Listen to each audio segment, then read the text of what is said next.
Muhammad Salman car വിറ്റത് പുൽവാമ സ്വദേശിക്കെന്ന റിപ്പോർട്ടുകളാണ് ഇപ്പോൾ പുറത്തേക്ക് വന്നിരിക്കുന്നത്. അതാരാണ് എന്ന് വ്യക്തമായിട്ടില്ല. പുൽവാമ സ്വദേശിക്കെന്ന് മാത്രമാണ് ഇപ്പോൾ സ്ഥിരീകരിച്ചിരിക്കുന്നത്. ഏതായാലും അതിൽ അല്പസമയത്തിനകം തന്നെ ഒരു വ്യക്തത വരുമെന്നാണ് നമ്മൾ പ്രതീക്ഷിക്കുന്നത്. ഈ കാറിന്റെ RC ഓണർ മുഹമ്മദ് സൽമാൻ വിവരങ്ങളുമായി ഇപ്പോൾ വിഷ്ണു ചേരുകയാണ്. വിഷ്ണു, ഈ കാർ മുഹമ്മദ് സൽമാൻ വിറ്റിരിക്കുന്നത് പുൽവാമ സ്വദേശിക്കാണ് എന്ന വിവരമാണ് ഇപ്പോൾ പുറത്തേക്ക് വരുന്നത്.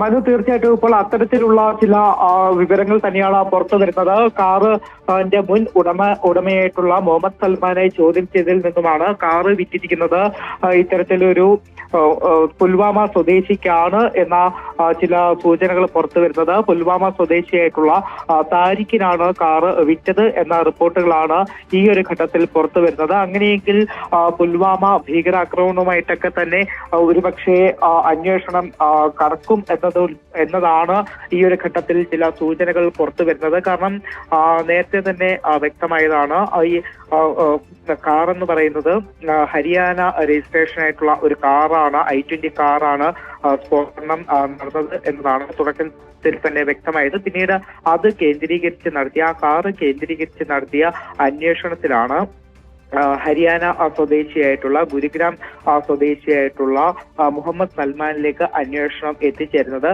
മുഹമ്മദ് സൽമാനെ ചോദ്യം ചെയ്തതിൽ നിന്നാണ് ഇപ്പോൾ ആ കാറ് പുൽവാമ സ്വദേശിയായിട്ടുള്ള താരിഖിനാണ് കാറ് വിറ്റത് എന്ന ഒരു സൂചന അല്ലെങ്കിൽ ഒരു റിപ്പോർട്ട് ഈ ഒരു ഘട്ടത്തിൽ പുറത്തു വരുന്നത്. അത്തരത്തിലാണ് കാര്യങ്ങളെങ്കിൽ കൂടുതൽ ശക്തമായിട്ടുള്ള അന്വേഷണമാണ് ഈ ഒരു ഘട്ടത്തിൽ പുരോഗമിക്കുന്നത്. പ്രത്യേകിച്ച് നമ്മൾ തുടക്കത്തിൽ തന്നെ സൂചിപ്പിച്ച പോലെ ഇന്ന് രാവിലെയാണ് ഫരീദാബാദിൽ നിന്നും വൻതോതിൽ സ്ഫോടക വസ്തുക്കൾ കണ്ടെടുക്കുന്നത്.